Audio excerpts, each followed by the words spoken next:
Hello, everybody. Thank you so much for joining us today. For those who don't know me, my name is James Speaks, and I'm the author of the best-selling book, Meditations Across the King's River, African-Inspired Wisdom for Life's Journey.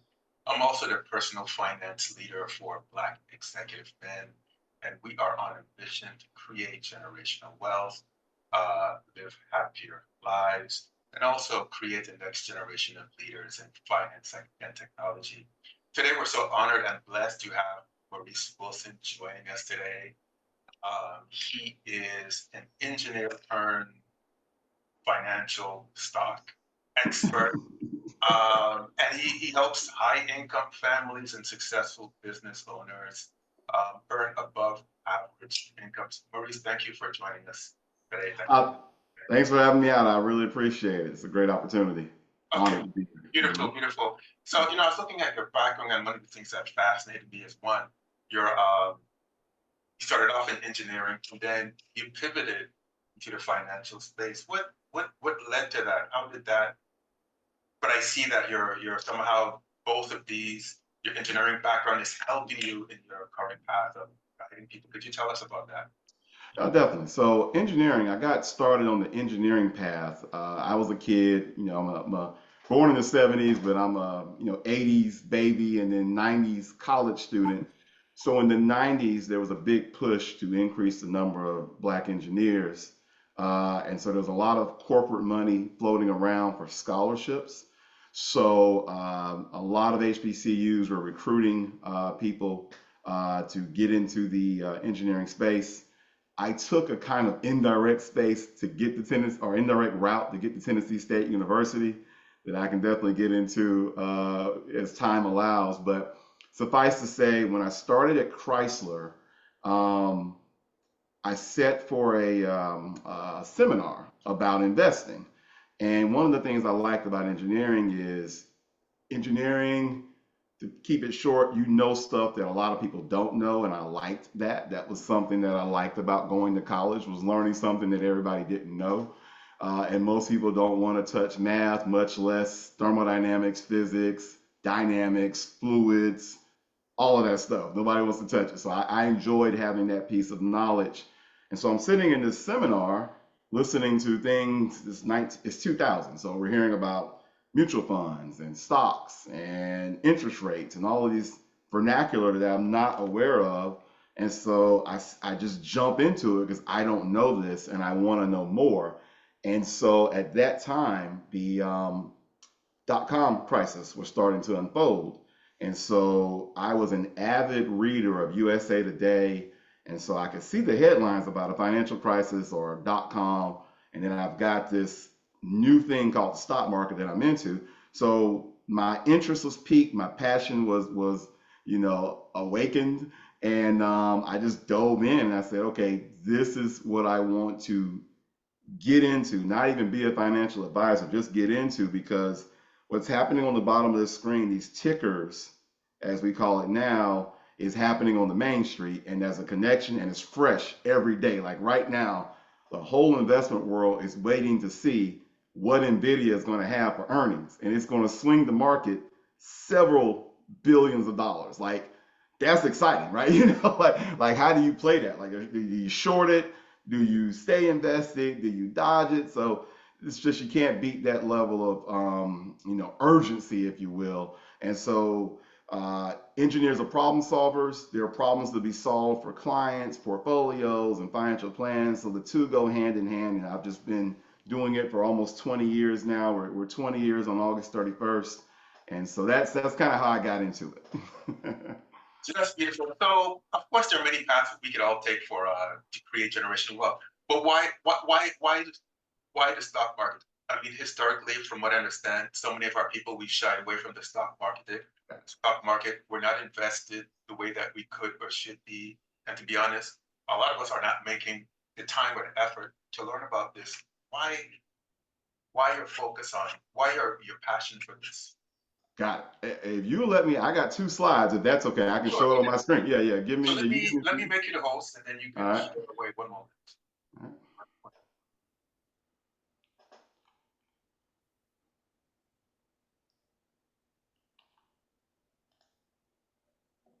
Okay, so I'm making you the host. All right.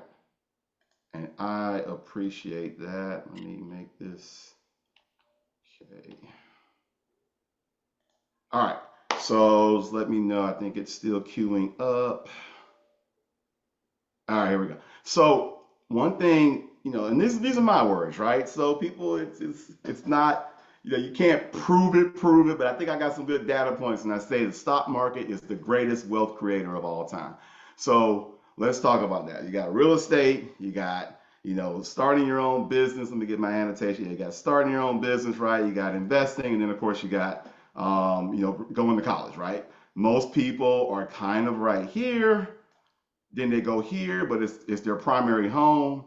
They may have a side hustle, and then there's this thing called investing, like you said, James. They're kind of into it, but they're underexposed. It's like you're dabbling in it, whatever. And that's because they haven't really been presented the stock market in the right way. So one thing about the stock market is, let me see, yeah, you don't need a loan to start. So for everything on this screen, except for the stock market, I have to get a loan for the most part to get started, right? If you're going to open a business of any type of consequence, you're going to have some capital.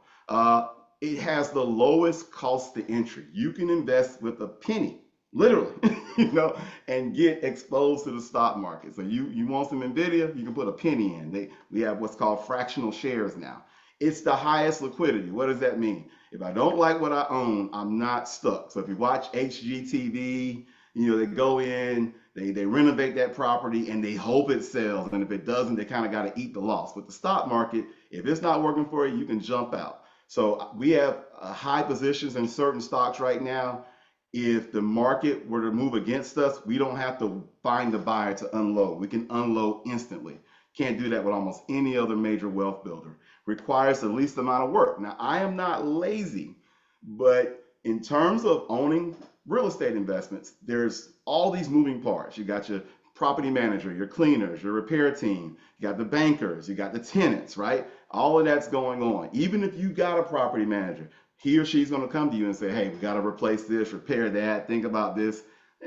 People don't want to keep doing that into their 50s, 60s, and 70s, right? And nobody wants to take that headache off your hands. Stock market, none of that. Buy, sell, hold, right? Three easy decisions, And then one thing people don't really know about, but with the stock market, you can borrow against your account without making monthly payments. So think about taking out a home equity line of credit or a home equity loan, and the bank says, look, take out this $100,000 loan. Don't worry about the payments till you sell the house. That's the stock market. You can't do that with anything else. A lot of people don't know about that. And then finally, it has the most scale. And so what I mean by scale is, and I'll talk about it on the next slide. First off, any questions about that or anything you want to feedback on? I don't want to just start jumping No, up. continue. We'll Okay. wait to the end. I don't want to All interrupt right. So a scale, and I think I did a pretty good job of explaining this, but you. You but did. I think I can. So you got one McDonald's. One McDonald's is going to sell X amount of burgers to X amount of people in that zip code. Yeah, you're going to get some folks that are going to venture from one side of town to the other, but your footprint is your footprint. Anybody that's owned a franchise knows you want to buy a McDonald's or a Burger King or whatever, they're going to pull out a map and say, okay, we got these regions covered. Here's where we need you. So you're limited, right? If you want to expand, you got to open two McDonald's, right? And that's going to give you double the profits. The key is, though, you got to bring in all of the costs of another McDonald's. And if you want to triple your sales, you got to get three McDonald's, right? So as you create more money, you have to incur proportionate cost. That is the opposite of scale. With the stock market, I put my dollar in, we'll take Nvidia. Nvidia's turned over 10 times with that $1. This is the compound interest we talked about. This is the growth.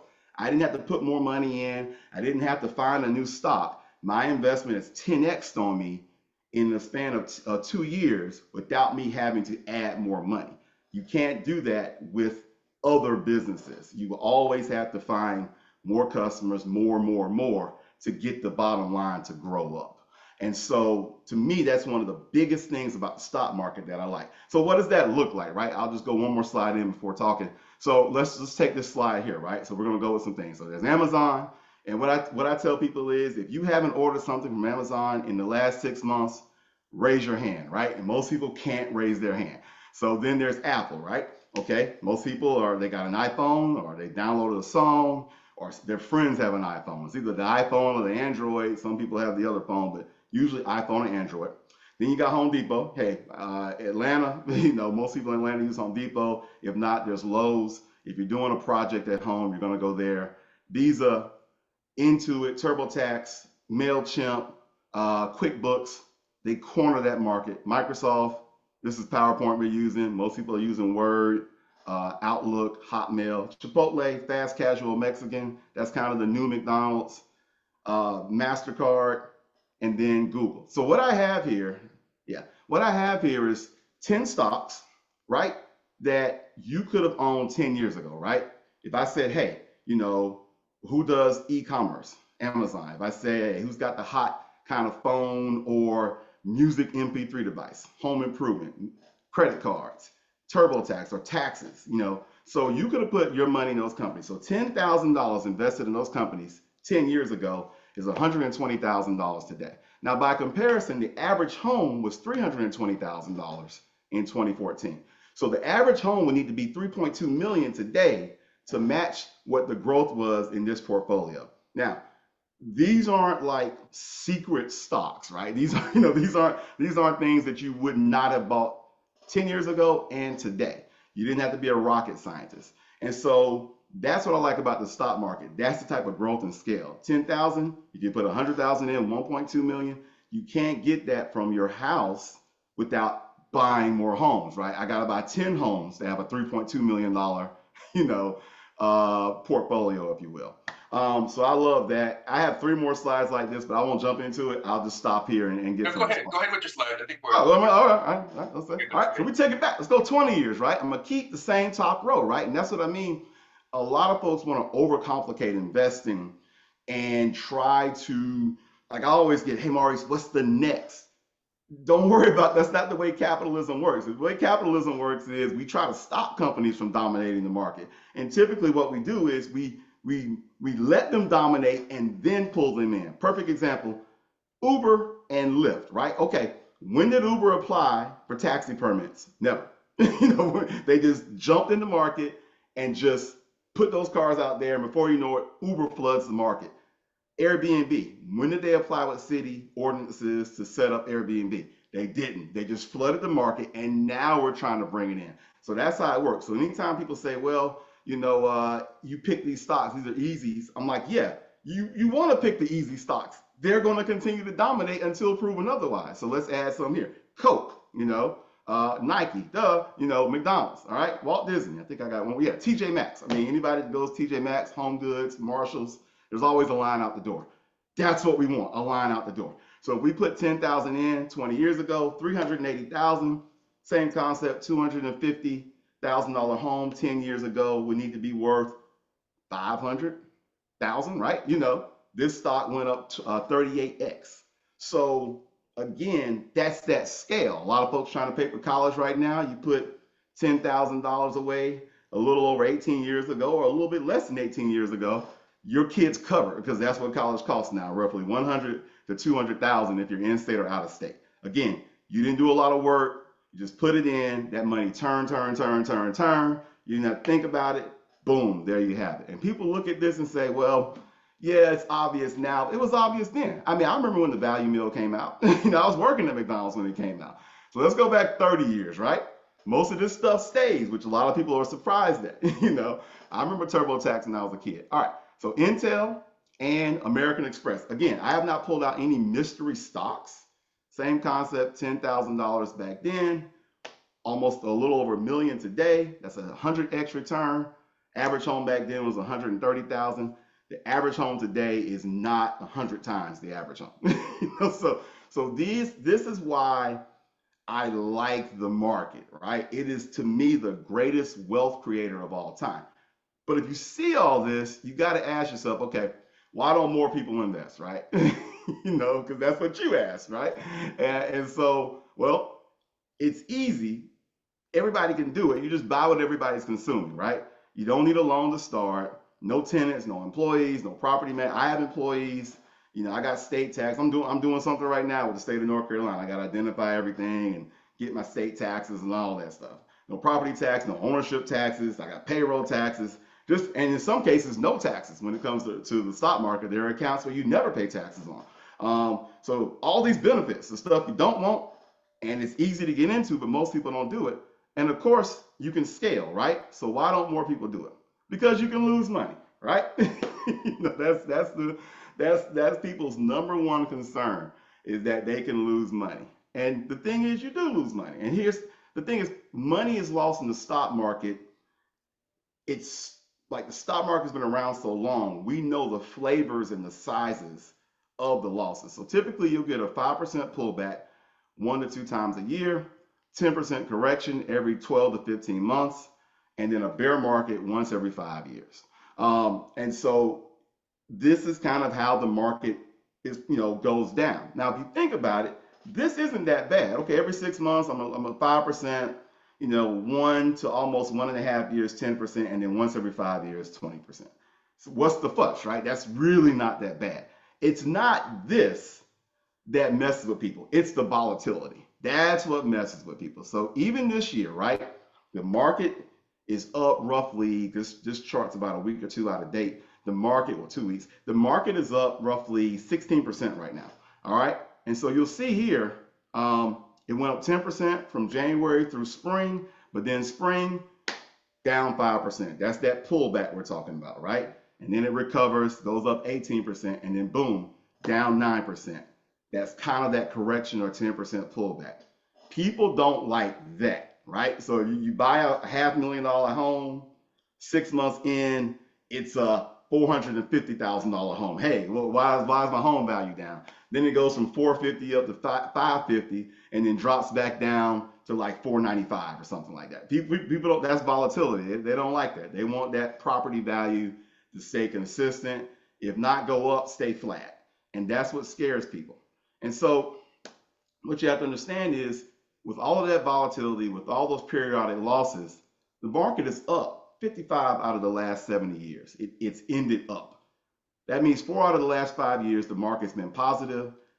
And, and even in years where the market goes down, it tends to recover. So one of the last big drops in the market was the pandemic, right? So the market fell 16% through the spring and then rose I'm sorry, it fell 34%, in through Easter, if you will, but closed the year out up roughly 15 to 16%. So that's one of the biggest drops in history in such a short window. I mean, you're talking like Valentine's Day through Easter and then boom, back up. And so that's a fast decline, but it recovered. So it's that volatility that scares people, right? So think of it like this. Every year, every day, people are getting on planes and they know planes crash. I think we had a major crash 2 weeks ago in Brazil, if I'm not mistaken. But they get on that plane. They know planes crash. They know the history. They get on the plane and they expect that plane to land safely. Not only do they expect it to land safely, they expect it to have some volatility. In fact, now we have more volatility than ever before due to weather conditions. So you're going to hit those pockets, those downdrafts. People understand that. What people don't do is they don't parachute every time there's volatility, right? Because they know, yes, I can get off this plane, but I'm not going to land where I want to go. And that's how investing is. You got to get on that plane knowing there's a chance it's going to crash, ride that volatility out because you want to avoid making bad decisions during the flight. You want to stay invested. If you stay invested, you reap those rewards that we talk about with investing. Um, so, why do we still make these bad decisions? Like if I show you where you can buy the American Express, Coke, McDonald's, Nike, Apple, to this day, right? Microsoft's been dominant for 30 years and probably will continue to dominate. Why do we make these bad decisions when we know we should do better? Why do we stay underinvested when we know these things? And it's quite simple. The market is an emotional, well, all our decisions really are emotional. Like we think we move with logic, but we move with the emotion and then justify with the logic. That's why young men really get into trouble because we pick on the ladies, but men are really, driven by a lot of emotion younger. That's why they get into fights and everything. And they'll justify it with things like manhood or respect or whatnot. And then 20 years later, they're like, yeah, I shouldn't have done that. I'm wiser now, fill in the blank, right? But we're all guilty of it. How we eat our food, where we decide to live, who we marry, Everything starts with an emotional connection, and then we justify with our own logic on the back end, which is why we're so biased in almost everything we do, right? We'll find logic to back anything up. Well, the stock market is built on emotions, right? There's optimism, there's excitement, thrill, there's euphoria because you're winning, right? And then right after you start winning, market starts going down, you get anxious, you deny that it's going down, you get desperate, and then you finally just give up and capitulate, and that's when people sell. And as soon as people sell, the market goes right back up. And that's the cycle of market emotions, right? And so, they even have something called a fear greed index. CNN puts this on. They use 4 or 5 statistics to judge if the market's being driven by fear or greed. And so the last 3 weeks, this is a little out of date. The last 3 weeks it's been driven by extreme fear. They thought a recession was coming. They thought the AI boom was over. Always something about politics, right? Throw that in there, and the market was just on just this fear-driven, excursion, right? So it's a real thing with the markets. So how do we fight emotional investing? I'm glad you asked, right? So first, and this is a tough one, particularly for my male clients, you just got to accept that you're in your feelings, right? Like you are driven by your emotions. And what gets a lot of investors is when things are going good, they'll say, okay, when it gets bad, I'm going to do these things. And because you can do it because you got a 15-point lead, right? So it's easy. Nobody's on your back. You're gonna buy and hold, no problem. But really, you're just in the euphoria and excitement part. You're just feeling that emotion. So you got to accept that you're in your feelings, right? Secondly, is you got to use your tools, and we're going to talk about what those tools are. So the first tool is asset allocation. Where you place your money when things are going good is how it's going to respond when it's going bad. So if things are good and you got most of your money in the stock market, when things are bad, a lot of your money is going to go down in the stock market, right? So you got to position your portfolio to where, okay, I like where it's at when things are good, and I'm okay where it's at when things are bad. And so some people, they're overconfident. They'll do 85, they'll do 100%, and then when that market swings out, they'll start selling. Of course, they're going to sell at the wrong time, and then they're off sides, and it's all bad, and they never really catch up. Tool number 2, diversification, right? Like I said before, we showed you a portfolio with 10 stocks. A lot of people think diversification equals safety. No, diversification differentiates how you're earning money, right? So when Chipotle had poor sales due to, I think they had some issues with food quality, Chipotle was off limits, right? That was a good time to buy it though, right? But Chipotle's troubles didn't affect the iPhone, didn't affect Microsoft, didn't affect what you bought from Home Depot, right? So your money is still working for you, but a portion of it is under construction right now, if you will. And then rebalancing, right? This is tough for a lot of people. So I like to go to NVIDIA because it's a current example. So NVIDIA has gone up 1,000%, I think, in the last 3 years. Most recently, it went from 300 to 1,200 before splitting, right? So if you didn't sell or rebalance your portfolio along the way, when NVIDIA dropped from 140 to 90, which it did over the last 4 weeks, that was a 36% roughly drop, you probably got scared and sold. Now, it went from 140 to 90, it's back at 129, right? In less than a month, right? So if were overinvested and then dumped all your NVIDIA, now you're trying to get back in, you're like, oh man, I sold at 100, it's at 129. I'm scared to get back in because the earnings are coming out. They might be lower, they might be more. When you are out of a stock, it's almost impossible to get back in because even if it drops, you're like, well, maybe I'm gonna wait for it to drop a little more. If it goes up, you're like, oh man, I missed it. So I'm just, you lock yourself out. It's people think they don't do it, but we know people do it. I've had clients who bought Apple literally in the single digits. And when I asked them before they got to me, why didn't you buy more? They're like, hey, it started going up. Once the stock goes north of $100, most people will not touch that stock. Just won't touch it. They think 100 is too much. So those are kind of some of the biases people have. So use your tools to help fight emotional investing. And then finally, be a contrarian. So this chart, this is a really popular chart. This is made a number of different ways. But this chart is very informative because it goes with another chart.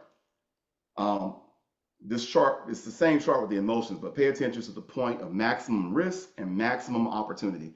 When everybody is up in arms and like buying and like everybody's smart, that's typically when the market's going to tip over, right? And when everybody's picking on their accounts and calling their 401k a 201k or talking about capitalism is dead or fill in the blank, right? That's the point of maximum opportunity. So if you pair these charts together, the euphoria emotion goes along with the maximum risk, and the despondency goes along with the maximum opportunity, right? So when I say be contrarian, when everybody's happy, you want to get sad. When everybody's sad, you want to get happy. And so Warren Buffett, everybody knows Warren Buffett, fearful when others are greedy and greedy when others are fearful.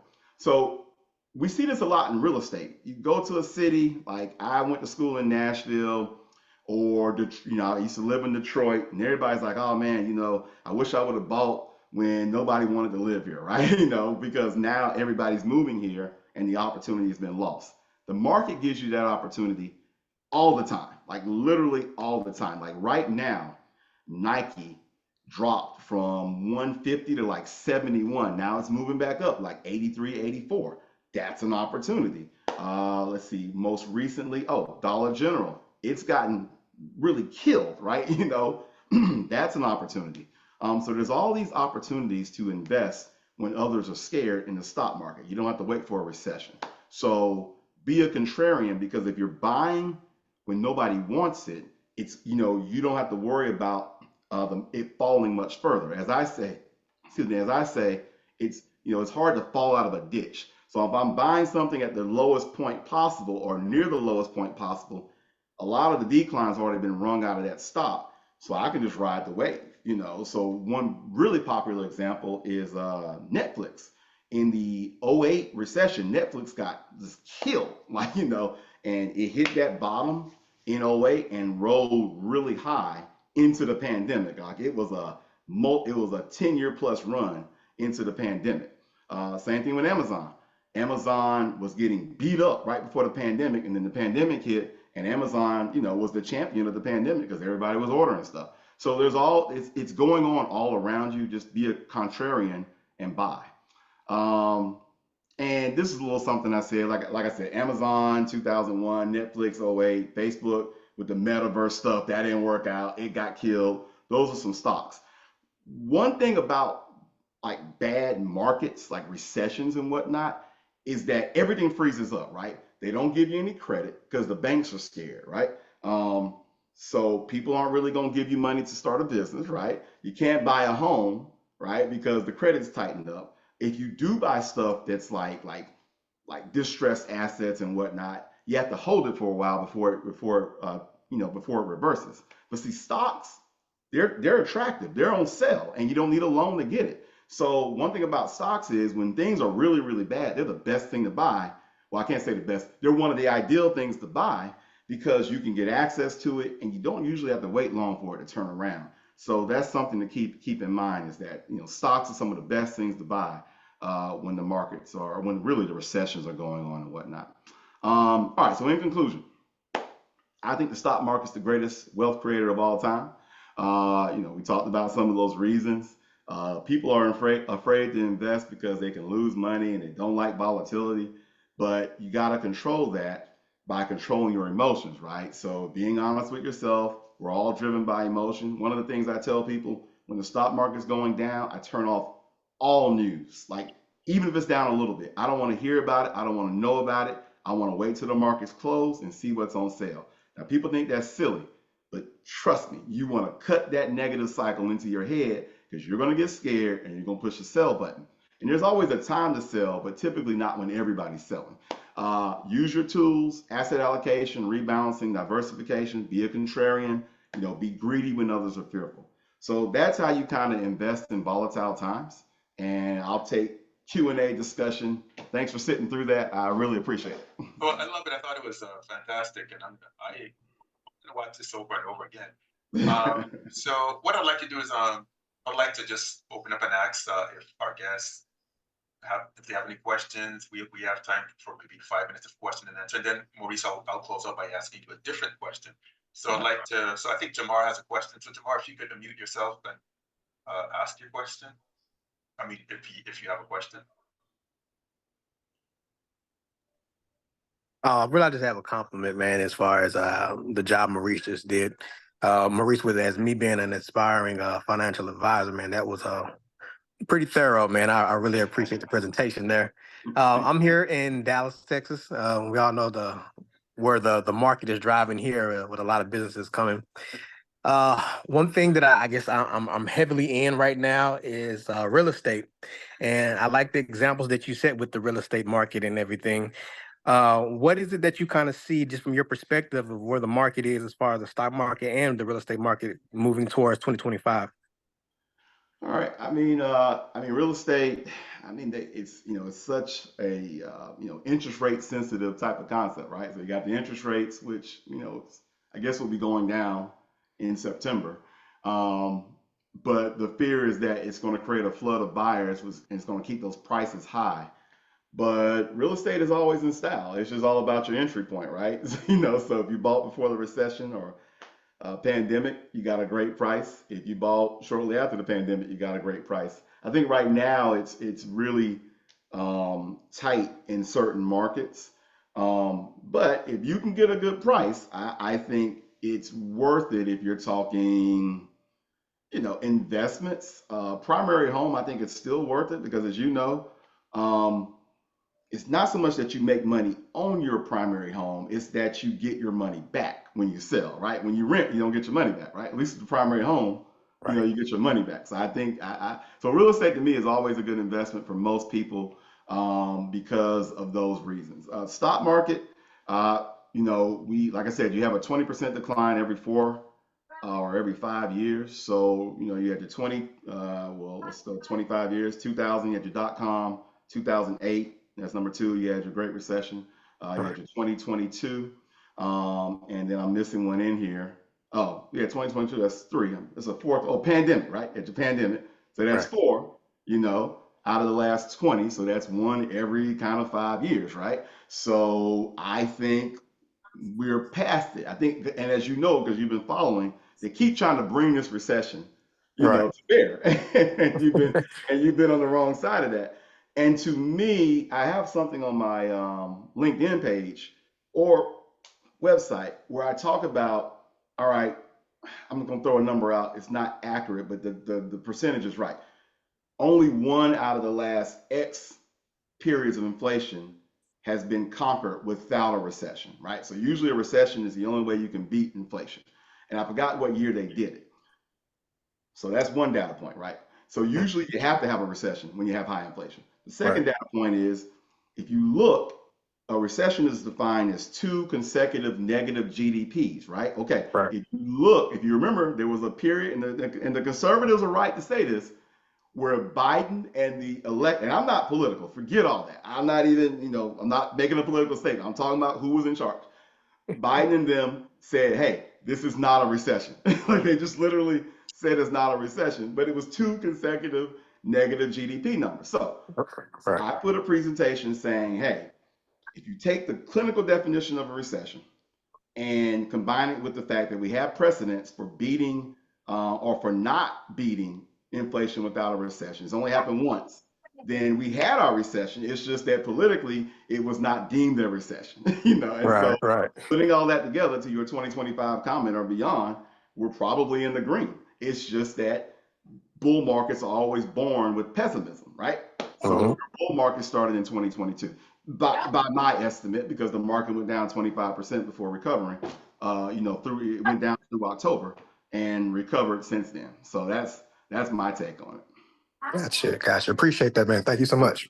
No problem. Beautiful, beautiful. So we're almost at the 40-minute mark. So I want to thank everyone for coming. Maurice, I want to close with two questions I wanted to ask you. One, what books do you recommend that we read to prepare ourselves for 2025? And then two, Yeah, go what ahead. what's your secret for happiness, for leading more contented life? What because while we're working on building generational wealth, what do you think we could do to have more contentment? today? What can we start doing today that you think will take us down that road of being more grounded, more at peace? Yeah, yeah. Um, for me, the most discontentment I've seen, and before I start, I guess I'm the host. Bassie, if I'm saying it right, Duke, he raised his hand. I don't know if that means he wants a question, so I just want to Okay, let you know. yeah, yeah. Okay. Go ahead. All We'll right. we'll just take one more question and then we'll close. All Go right. ahead, You want Master. me Yeah, I got a Let's go. question. Should I ask now or wait? Go ahead. Ask now. All right. So, do Bassie or yours? Yes. Basi, can Okay. I ask a question or not? Go Yeah, and then ahead. I'll Go close ahead. out with James' response. Go ahead. I'm sorry. Go ahead. Go ahead. Okay, cool, cool. Sorry, no, sorry to interject. I was going to ask a question that I like your presentation today. Thanks for the slides and going through the content. So my question is around. I know you touch a lot on I guess the stock market, and if we had invested in the past, would have seen X Y amount of returns, right? So I guess the question now is that okay, that's then and this is now. So are you guys offering a service whereby people, I guess, invest on your portal and then you decide how you split the investment to ultimately give your customer returns? Or that's my question. Yeah, you're asking, do we pick the stocks for our clients? Is that what you mean? Exactly. Yeah. Yeah, that's exactly what we do. We pick the stocks. So, Exactly. Okay. yeah, that's our primary service. We do financial planning. We also have estate planning. But primarily, what we find is people are underinvested in the stock market, and they have these target date funds. And I'm not an anti-index fund person, but index funds don't build wealth; they give you a good return. If you're trying to build wealth, you got to get into the actual owning of the companies, right? So there's a place for indexing, there's a place for target date funds, but if you're trying to kind of get over the hump, you want to be invested just like the guys who already have made it, which is you want to be in the individual stocks. And so that's what we do to help folks, build wealth. So yeah. Cool. So next, final questions. I think you now compare it against your property. So are you saying that? So you get example of $10,000, right? So are you saying that you can get more long term through using you guys to build wealth through the stock market than you would if you had to get property? Is that a right assumption or? Yeah, if you back out Airbnb, right? Right? Because Yeah. I have Airbnb. I have Airbnb multimillionaires. I mean, so I know it works, but it works because they moved first and they got the right city. Because if you don't have the right city, it's different. So if you back out Airbnb, which kind of like is a catalyst that lets you scale real estate, right? You go from one rent to four rents a month, right? Because you're renting it out every week. Then you Mhm. have to go with gentrification, right? You pick an area where you can flip and property values rise quickly. If you back those two out, real estate does not outperform the stock market. You have certain instances where it can have a quick return, but we've wrung those out pretty thoroughly, right? I mean, there's one I can think of, and I will talk about it offline. But so setting that aside, the stock market outperforms all those other classes. And the reason it outperforms is you're buying a company whose profits are going up. Profits drive the stock price, right? So as I said before, who hasn't bought from Amazon in the last 6 months, right? Okay. Most people have not bought a house in the last 6 months, but most people have ordered on Amazon. So Amazon is probably where you want to park some of your money because they're passing that growth on to you as the investor. And so, Yeah. so that's what you want. Okay, cool. No, thank you. That's me done. Thank you very much. No Thank problem. you. Thanks Thank for you. the presentation. Sure. No problem. Thank you.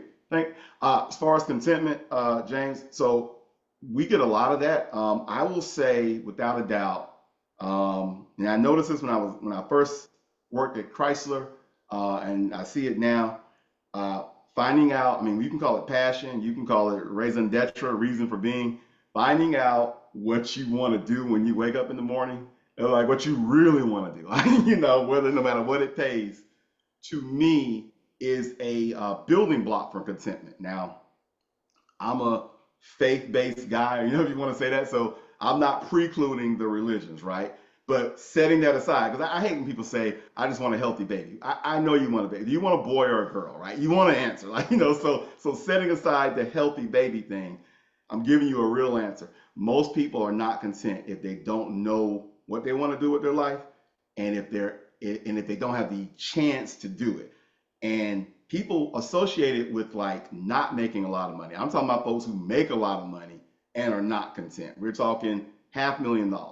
typically when they start making $1 million, they're figuring out what they want to do. But in that under $1 million and over $300,000 range, I find that people are discontent if they aren't making it the right way. So money doesn't equal happiness, is what I'm getting at. But it can give you options, right?